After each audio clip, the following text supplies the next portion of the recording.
할렐루야. 네, 여러분 반갑습니다. 한 주간도 잘 건강하게 지내셨죠? 이제 곧 봄이 옵니다. 이제 들판에 산에 꽃이 피겠죠? 그리고 우리 교회 밭에도 꽃이 필 겁니다. 꽃은 무한한 가능성을 가지고 있습니다. 활짝 피기 전까지. 그 씨가 그 씨 같고, 씨를 보면 이게 무슨 꽃인지 우리는 모르지만, 그러나 그 안에는 아름다움을 간직하고 있습니다. 그러나 그러한 꽃도 따뜻한 태양을 받아야 활짝 핍니다. 아무리 이름 되면 금방 알 수 있는 사람을 황홀케 하는 꽃이라 할지라도 따뜻한 빛을 받지 못하면 시들게 될 겁니다. 여러분, 꽃만 그럴까요? 하나님께서는 인간도 만드시고 꽃도 만드시고, 그리고 만드신 그 원리는 똑같을 터이니까 인간도 같을 겁니다. 꽃이 따뜻한 태양을 받아야 활짝 피듯이 인간도 사랑의 온기를 받아야 그 특별함을 피울 수가 있는 것입니다. 여러분은 하나님의 형상으로 창조되었습니다. 그것은 우리가 다 똑같다, 너나 나나 똑같다, 그 모습이 그 모습이다 라는 것이 아니라, 하나님의 형상으로 창조되었다는 것은 각 사람마다 하나님의 특별함이 있다는 것입니다. 우리 안에, 여러분 안에 하나님의 위대함이 있습니다. 그 위대함이 어떻게 피어날 수 있을까? 바로 사랑의 온기가 있어야 된다는 것입니다. 그래서 존 포일이라고 하는 분이 이렇게 말을 했죠. 오로지 사랑을 경험해 본 적이 있는 사람만이 성장할 수 있다라고 말입니다. 사랑은 정말 우리에게 이렇게 필요합니다. 그래서 주님은 우리를 사랑하셨습니다. 사랑이 우리를 변화시킵니다. 그렇지만 현실을 보면 안타깝게도 사랑이 곳곳에서 무너지는 것을 봅니다. 우리는 누구나 다 사랑이 좋다는 것을 압니다. 우리는 할 수 있으면 웬만하면 다 사랑을 선택하려고 할 것입니다. 그러나 우리는 삶에 바쁘고 쫓깁니다. 그래서 급하게 뭔가를 부여잡기를 원합니다. 결국 우리는 사랑을 알지만 사랑 대신 쉬운 것, 힘을 선택합니다. 아이들에게 인내심을 가지고 사랑으로 기다리기보다는 눈 부릅뜨며 윽박 지르는 것이 빠릅니다. 그래서 우리는 그거를 쉽게 선택합니다. 아이들은 말을 듣는 것 같습니다. 그러나 그게 전부일까요? 그러한 힘은 문제를 즉시 해결하는 것 같지만 세상에 균열을 만들고 각 영혼들마다 상처를 입힐 겁니다. 번지 점프를 하기 위해서 각국의 학생들이 모인 적이 있답니다. 조교는 이 높은 곳에서 어떻게 떨어지나 벌벌 떠는 학생들에게 각 나라의 말로 한마디씩 외치면서 용기를 주었죠. 영국 학생에게 조교가 이렇게 말을 했습니다. 신사답게 뛰어내려라. 영국 학생은 진짜 그 말에 고개를 끄덕이더니 용감하게 뛰어내렸습니다. 프랑스 학생 순서가 되었습니다. 말했죠. 예술적으로 뛰어내려라. 정말 예술의 나라 프랑스 맞습니다. 프랑스 학생은 갑자기 두려움을 이기고 과감하게 점프를 했습니다. 다음은 한국 학생인데 그도 부들부들 떨고 있었다고 합니다. 그렇지만 그 학생은 조교의 한마디에 주저없이 뛰어내렸는데 조교가 그 한국 학생에게 한 말은 이렇다고 합니다. 내신에 들어간다 라는 말이었다고 합니다. 우리의 상황을 정말 정확하게 표현해 주는 것 같습니다. 청소년들은 사랑 없는 그저 성적과 숫자로만 평가되어지고 있습니다. 우리 부모들은 자녀들을 사랑한다 하지만 그 자녀들은 언제나 자녀들에게 상처를 흘려놓는 것 같습니다. 부모와 자녀, 형제들 사이에 우리는 사랑에 굶주리고 있습니다. 우리는 이 세상에 수많은 사람들과 친구들과 선생님과 많은 사람들을 만나지만 여전히 우리는 그들로부터 받게 될 인정에 굶주리고 있습니다. 인생이란 뭐 그런 거지 라고 말하지만 그 굶주림은 냉장고 문을 열게 하듯이 개인 그리고 사회 그리고 안타깝지만 심지어 교회에서도 불행한 일들을 많이 만들어내고 있습니다. 이것이 우리의 현실입니다. 믿기지 않겠지만 다윗은 사랑의 부재에서 자라났습니다. 다윗이 정말 그렇다고요? 그렇습니다. 우리는 다윗이 온실에서 자라고 다윗이 사랑 충만하게 받았을 거라고 생각하는데 아닙니다. 상상 이상으로 어렵습니다. 볼까요? 아버지 이새가 있었습니다. 그는 자기 아들들 중에서 왕이 되는 것을 알았습니다. 첫째인지 둘째인지 알 수 없지만 아무튼 내 아들 중에 왕이 될 겁니다. 집안은 난리가 났을 겁니다. 집안에는 벌써 잔치가 열렸을 겁니다. 그런데 놀라운 일 하나 있습니다. 아버지 이새는 그 왕이 되는 그 자리에 한 사람 다윗만은 부르지 않았습니다. 다윗의 막내려니 내가 어떻게 형을 제치고 왕이 될 수 있어? 라는 생각 이해할 수 있을 것 같습니다. 그렇지만 첫째 아들이 왕이 된다면 적어도 다윗은 그 아들을, 첫째 아들을 축하해 줘야 되지 않을까요? 얘야, 내 형이 왕이 된단다. 얘야, 둘째 형이 왕이 된단다. 너도 축하해 주지 않겠니? 하고 불러야 되지 않았을까요? 왕들은, 자녀들은 자기가 다 왕이 될 거라고 생각하고 이미 왕이 된 듯이 왕을 입고 이미 왕의 만찬이 집안에 차려졌건만 다윗 홀로 버려진 채 들에서 양을 치고 있었습니다. 아무도 불러주지 않았습니다. 여러분, 이런 경험 있으신가요? 아버지는 아들을 사랑하지 않았습니다. 다윗에게는 또 하나의 아버지가 있었습니다. 법적인 아버지죠. 장인입니다. 사울은 다윗을 좋아했습니다. 그래서 언제나 자기 곁에 두었습니다. 그러나 사울은 다윗을 죽이려고 했습니다. 시기와 질투로 가득 찼기 때문입니다. 사울이 다윗을 죽이려고 창을 수없이 던졌습니다. 정말 아슬아슬하게 빗나갔습니다. 여러분, 이 공포를 느끼실 수 있나요? 다윗이 그랬습니다. 다윗은 사울 때문에 가족을 떠나야 했습니다. 결혼했건만 이별해야 했습니다. 집은 멀리 떨어져야 했습니다. 다윗은 홀로 광야로 내쫓겼습니다. 추운 겨울에 따뜻한 온돌은 없습니다. 그는 캄캄한 동굴에서 지내야만 했습니다. 다윗의 형들은 어떤가요? 적어도 다윗의 형들은 다윗에겐 다정다감했던 것 같지는 않습니다.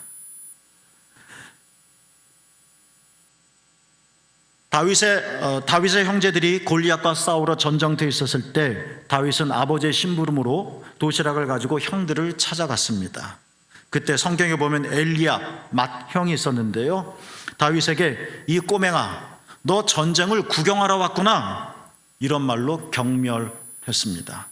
와, 반갑다. 너 위험한데 왜 왔어? 건강하지? 괜찮니? 다치지는 않았지? 아버지는 잘 계시니?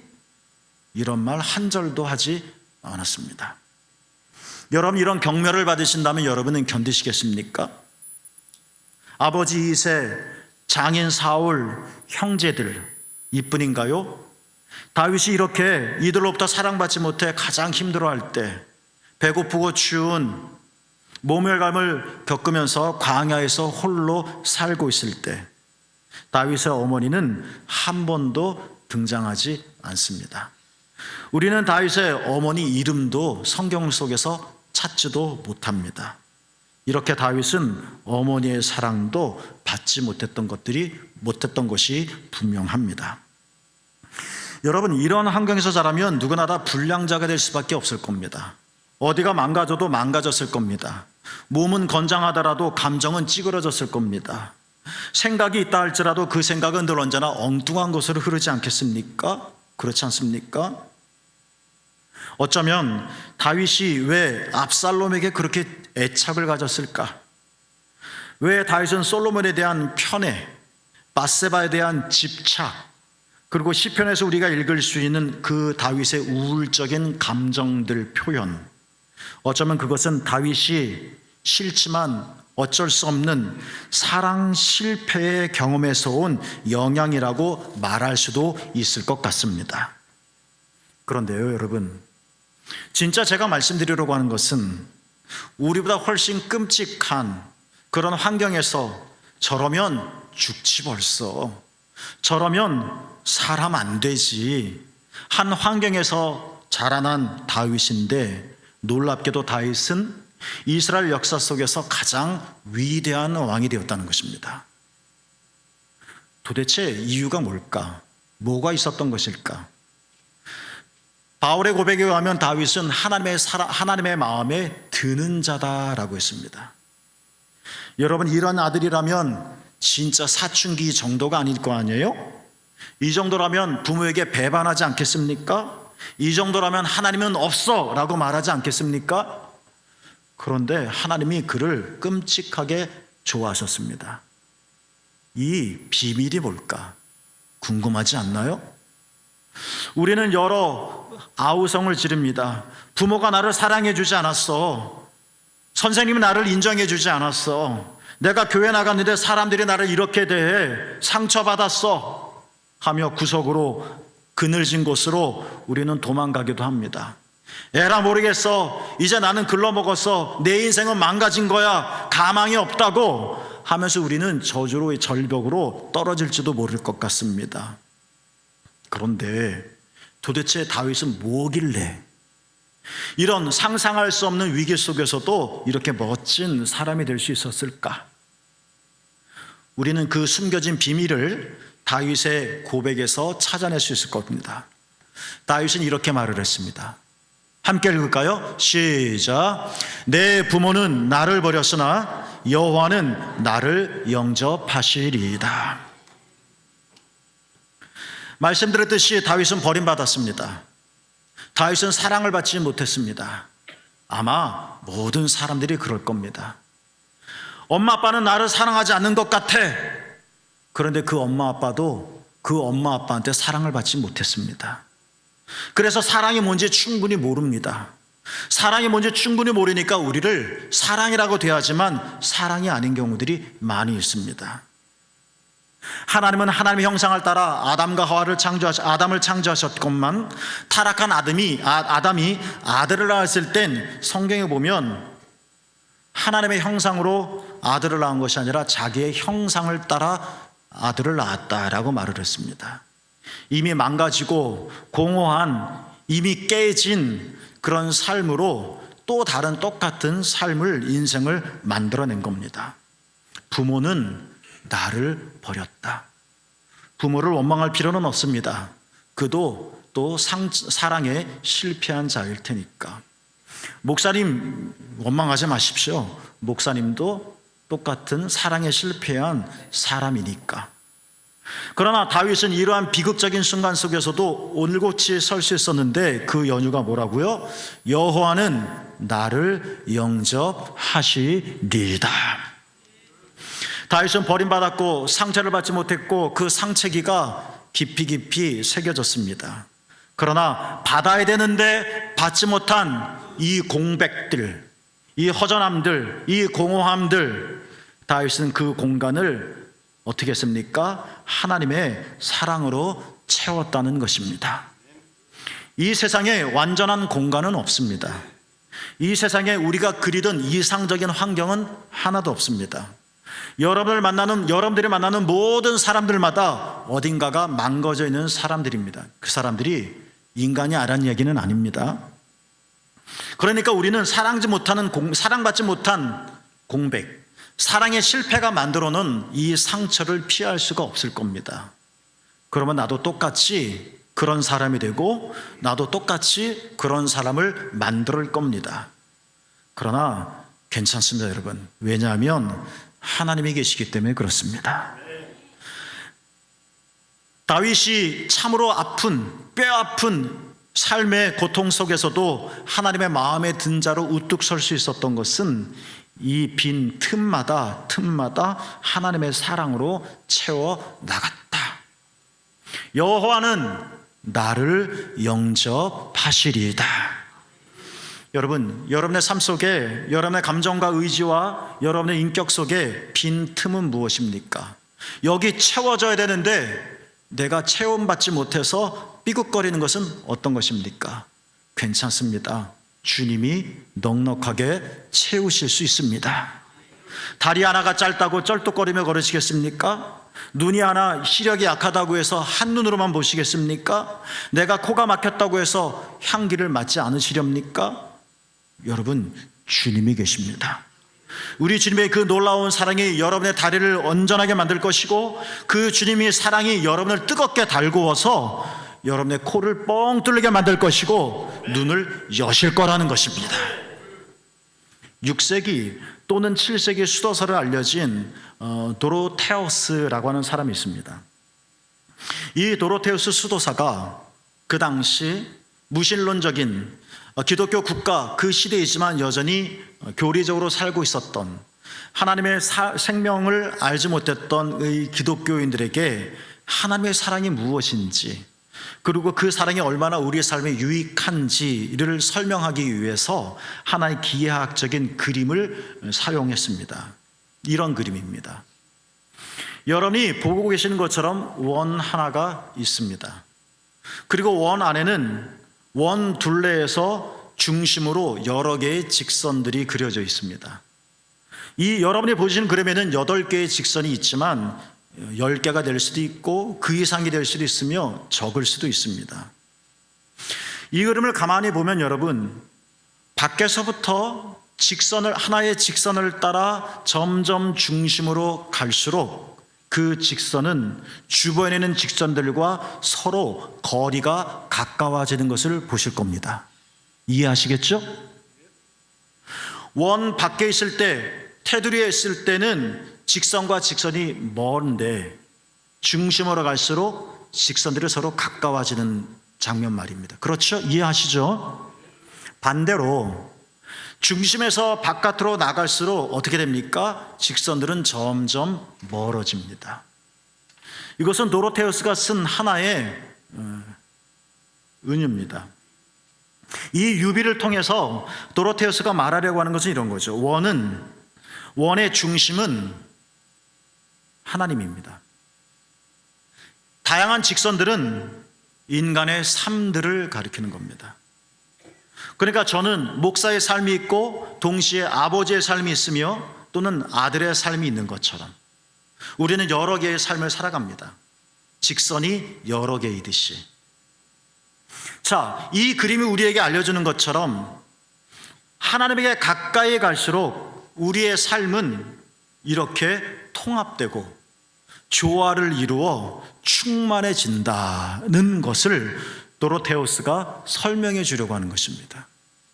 너무 멀어서 내 삶이 갈기갈기 찢어져서 여기서는 웃지만 저기서는 이를 가는, 여기서는 승리의 노래를 부르지만 여기서는 패배의 무릎 속에 치욕에 떨고 있는, 내 삶은 이렇게 찢어지고 분열되어져서 내가 나인 것 같지 않은, 나도 나를 이해할 수 없는 이렇게 분리된 내 삶들이 이제 하나님을 향하여, 하나님의 사랑을 향하여 가까이 그 중심으로 갈수록 내 다양한 삶들은 하나의 통합을 이루고 내 삶은 분리되어지지 않고 내 삶은 오히려 조화를 이루어 나는 나의 하나님을 중심으로 한 진정한 충만한 삶을 사는 것이 충분히 가능하다. 이것이 바로 하나님의 사랑이다. 이것이 바로 하나님의 사랑이 우리에게 주는 유익이다. 도로테우스의 설명입니다. 여러분은 어떻게 들으셨습니까? 성경의 위인들은 능력 있는 자들이 아니었습니다. 물론 엘리야는 범상치 않았습니다. 그는 수없는 기적을 행하기도 했습니다. 예언자들은 정말 말을 잘했습니다. 그들의 말은 독설처럼 느껴지기도 하지만 뭔가 찌르는 힘을 가지고 있었습니다. 반면 모세는 혀가 둔하다라고 하기도 했습니다. 이렇게 성경의 위인들은 능력의 차이는 있긴 했지만 그들을 표현하는 대표적인 것은 능력이 아니었습니다. 오히려 성경의 위인들은 자기 자신을 하나님의 사랑을 받는 자라고 믿는 자들이었습니다. 능력의 차이가 있고 시대의 차이가 있고 성별, 남자 여자의 차이가 있고 나이도 다 달랐지만 모든 성경의 위인들의 공통점은 나는 하나님의 사랑을 받는 자다라는 고백을 가지고 있는 자라는 것입니다. 그리고 하나님의 사랑이 그들의 믿음 안에서, 그 믿음을 통해서 그들 안에서 우리가 알고 있는 것처럼 기적을 만들었습니다. 삼손은 원래 본능을 쫓는 사람이었습니다. 에봇은 사사시대만 보더라도 에봇은 왼손잡이였다고 했습니다. 오늘에야 뇌 연구를 하면서 왼손잡이가 얼마나 창조적인지가 밝혀졌지만 고대 때 여러분 왼손으로 글씨 쓰는 것도 못하게 했잖아요. 성경시대 때 왼손잡이는 심각한 장애였습니다. 기드온은 소심의 극치인물이었습니다. 그런 사람들이 하나님의 사랑에 붙잡히고 정말 하나님이 나를 사랑하시는구나, 나는 하나님의 사랑을 떠날 수가 없는 거구나 하고 왠지 가슴이 뜨거워지자 하나님의 사랑이 그들 안에 머물면서 블레셋은, 에옷은, 기드온은 하나님의 놀라운 일을 행하는 자들이 되었다는 것입니다. 여러분, 하나님의 사랑을 경험하시기를 축복합니다. 아니, 여러분 안에 이미 하나님의 사랑이 충만히 계십니다. 같은 배에 탄 제자들이 예수님이 같은 배에 있으면서도 풍랑일 때 깨우지 못한 것처럼, 그래서 풍랑 속에서 전혀 도움이 되지 못했던 것처럼, 예수님을 흔들어 깨워야 비로소 풍랑이 잔잔해졌었던 것처럼, 이미 여러분 안에 계신 이 놀라우신 하나님의 사랑이 혹시 잠자고 있지는 않습니까? 하나님의 사랑이 우리를 특별하게 만들 것입니다. 이 놀라운 하나님의 사랑이 여러분을 대단하게 만들 것입니다. 우리가 위대한 일을 했기 때문이 아니라 하나님이 여러분을 통해서 기적을 만들어 가시기 때문이며, 하나님께서 그 사랑으로 여러분 안에서 신비하고도 정말 특별한 일을 이룰 것이며, 이 놀라우신 하나님의 사랑이 여러분의 삶을 새롭게 만드실 것이기 때문에 그렇습니다. 여러분, 그 사랑에 잠기시길 축복합니다. 신앙으로 돌아보겠습니다. 우리는 누구나 다 풍성한 삶을 살기를 원합니다. 풍성한 삶을 원하는 것은 지금 내가 풍성하지 않다는 겁니다. 뭔가 답답한 일, 급한 일을 만드니까 우리는 부랴부랴 하나님께 나가 기도합니다. 우리는 뭔가 삶이 비틀어지고 괴로우니까 하나님께 나아가 울부짖기도 합니다. 우린 지금 내 삶이 너무 힘드니까 도와주세요라고 자빠지기도 합니다. 우리는 풍성한 삶을 꿈꿉니다. 근데 정말 우리가 그 풍성한 삶을 우리가 얻기를 원한다면 우리는 예수님의 가르침에 귀를 기울여야 할 것입니다. 예수님께서 오늘 본문 9절에 이렇게 말씀하셨습니다. 함께 읽겠습니다. 시작. 아버지께서 나를 사랑하신 것 같이 나도 너희를 사랑하였으니 나의 사랑 안에 거하라. 우선 예수님의 이 말씀은 설명이 아닙니다. 내가 너를 사랑한단다, 이것은 이론이 아닙니다. 왜요? 첫 문장에 하나님 아버지께서 나를 사랑하셨단다. 이거는 예수님의 고백입니다. 이것은 예수님의 경험의 나눔입니다.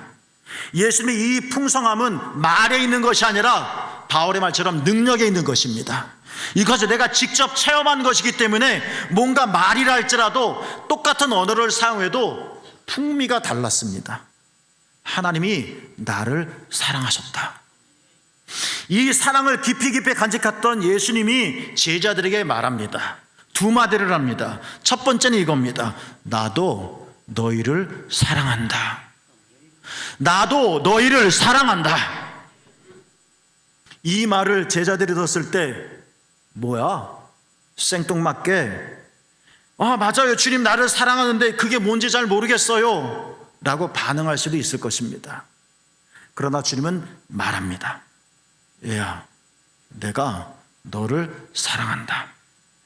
예수님의 두 번째 말씀은 그러니까 얘들아 나의 사랑 안에 거하라 라고 말합니다. 따라 볼까요? 내가 너를 사랑한다. 따라 볼까요? 내 안에 거하라. 이것이 얼마나 중요했던지, 이것이 풍성한 삶을 위해 얼마나 결정적인 것인지, 이것이 얼마나 우리 삶에 필요한 것인지 예수님은 잘 알고 계셨기 때문에.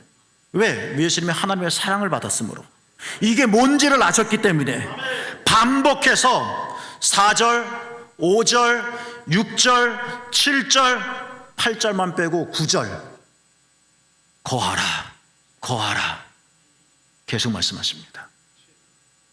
그냥 하루 한 끼 건너뛰어도 괜찮을 거라면 밥 먹어라 하고 멈추셨을 텐데, 안 되니까, 이게 그러면 안 되니까 반복해서 매절마다 말씀하십니다. 안타깝게, 간절하게, 내가 너를 사랑한다. 그러니 내 안에 거하라. 우리는 이 주님의 말씀이 아직도 멀리 있습니까? 우리는 이 주님의 말씀에 왠지 모르지만 끌림을 받고 있습니까? 아니, 우리는 이 주님의 말씀을 듣는 순간 아, 맞아요, 이것이죠 하며 성큼 달려가 껴안습니까? 예수님께서 이렇게 반복해서 내가 너를 사랑한단다, 그러니 내 안에 거하라 말씀하신 이유는, 예수님의 사랑 안에 거하는 자는 5절, 8절, 5절 같이 읽어볼까요? 시작. 나는 포도나무여 너희는 가지라. 그가 내 안에 내가 그 안에 거하면 사람이 열매를 많이 맺나니 나를 떠나서는 너희가 아무것도 할 수 없음이라. 포도나무와 가지는 비유입니다. 포도나무와 가지는 다릅니다. 그러나 어떻게 다르는지, 어디부터가 가지고 어디부터 포도인지 나무인지 구별하기는 모호합니다. 주님과 나는 다릅니다. 그러나 주님과 나는 하나입니다. 딱 무자르듯이 너는 너고 주님은 주님이야 라고 분리할 수 없다는 겁니다. 이게 하나됨입니다. 이게 은총입니다. 이게 신비입니다. 가지는 열매를 맺지 않습니다. 가지의 열매가 맺힐 뿐입니다. 열매를 맺게 하는 주체는 가지가 아니라 나무입니다. 우리가 주님 안에 거하면 내가 열매를 맺는 게 아니라 내가 너를 사랑한다, 내 안에 거하라, 그러면 열매가 맺힐 것이다. 그렇습니다. 우리의 신앙의 궁극적인 고백은 이런 것이지 않을까요? 맞아요, 주님을 떠나서는 내가 아무것도 할 수 없습니다. 19절 말씀에 보면 예수님은 제자들이 미움을 받고 있다라고 말을 합니다. 제자들이 받게 될 미움은 더 심해질 겁니다. 스승이 내가 고난을 받았는데 제자인 너희들이야 오죽하겠느냐, 맞는 말입니다. 여러분, 미움 받으신 적 있으신가요? 내가 미운 짓 안 했는데 괜히 나를 싫어하는 그 어떤 사람의 공격을 받으신 적 있었나요? 그때 어떠셨던가요? 비참하죠? 비참하죠. 제자들이 그랬을 겁니다. 피하고 싶죠? 도망가고 싶겠죠? 주님은 이런 제자들에게 말씀하십니다. 얘야, 나는 너를 사랑한단다. 잘 모르겠는데요? 괜찮아. 그래도 나는 너를 사랑한단다. 그러니 내 사랑 안에 거해라. 그러면 미움받음 속에서도 너는 열매를 맺게 될 것이다. 20절 말씀에 보면 제자들은 박해를 받습니다. 이 박해는 점점 심각해집니다. 예수님께서 돌아가신 이후에 제자들은 모든 걸 얼빠진 사람처럼 놓쳤습니다. 그들은 예수님의 말씀을 다 어찌 그럴 수 있을까 잊은 후 옛자리로 돌아갑니다. 디베랴 갈릴리 호숫가에 가서 옛 일을 합니다. 고기를 잡습니다. 유대인들이 너무 무서워서 요한복음은 말합니다. 제자들은 모여 옹기종기 모여 문을 꼭 틀어 잠고 방 안에 있었다. 두려워서. 박해가. 여러분, 박해 받으신 적 있으신가요? 누가 여러분에게 못된 짓을 한 거 받으신 적 있으신가요? 나는 그냥 선량한 사람인데 짓밟힌 적 있으신가요? 삶은 그때 무너질 겁니다. 제자들이 그렇습니다. 그런데요, 주님이 말씀하십니다. 얘야, 내 안에 거하거라. 나는 너를 사랑한단다. 그러면 사람들이 너를 미워하고 사람들이 너를 못되게 하겠지만 너는 피어날 것이다. 내 안에는 이 독특함이, 내 안에는 이 특별함이, 내 안에는 하나님의 생명이 자라날 것이다 라고 말입니다. 바울은 자기의 고백처럼 고린도서 12장 2절에서 말하고 있듯이 셋째 하늘을 셋째 하늘에 이끌렸던 자입니다. 오늘에야 천문학, 우주학이 발달해서 셋째 하늘이 없다는 걸 이제 다 압니다. 이러한 시대에 아니야, 셋째 하늘이 있어, 어디를 가보면, 이렇게 우긴다면 우리는 성경과 과학의 상충함 속에서 우리 기독교는 외면당할 겁니다. 바울이 말한 셋째 하늘은 물리학적이고 우주학의 셋째 하늘이 아닙니다. 또한 바울이 말한 셋째 하늘의 경험은 신기한 마술적인 그러한 경험도 가리키는 것은 아닙니다. 바울이 내가 셋째 하늘에 들어갔어요 라는 이야기는 말로 형용할 수 없는, 기껏해야 나의 경험을 표현하는 가장 최적의 선택한 단어가 셋째 하늘, 그러나 이것도 온전히 표현하지 못하는 그 뭔가 깊은 곳으로 들어가서 내 일생에 한 번도 마주해보지 못했던 신비한 경험을 했다는 것을 일컬는 것입니다.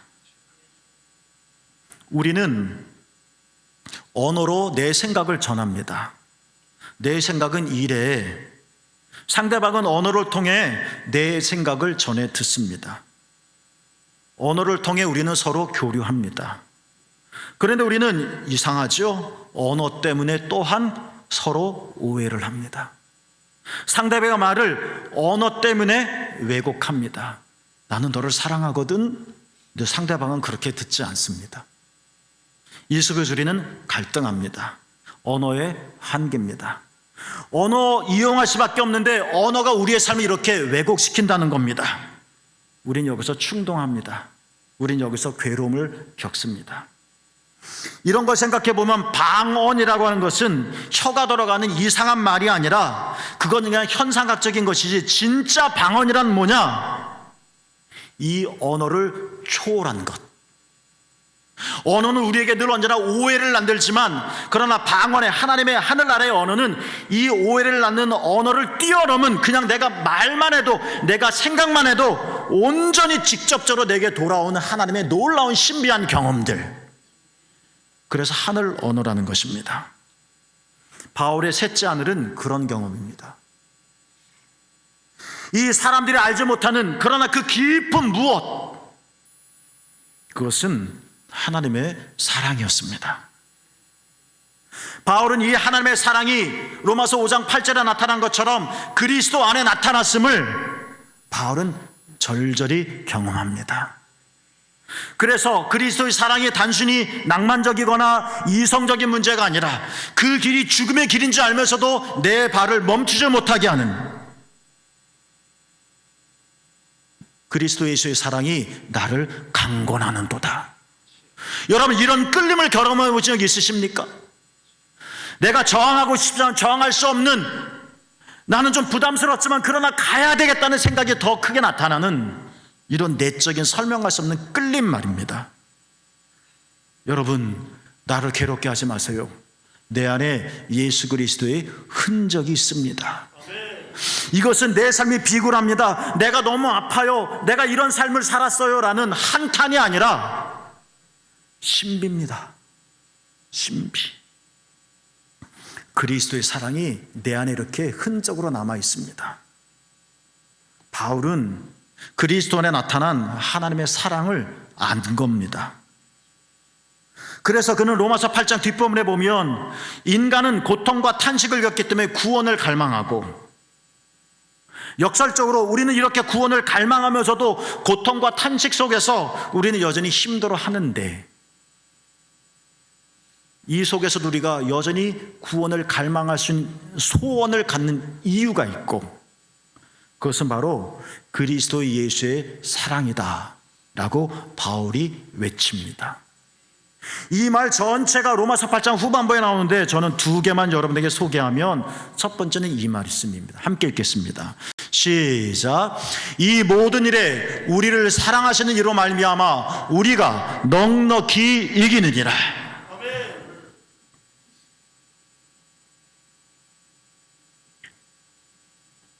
삶이 납작해질 때가 있습니다.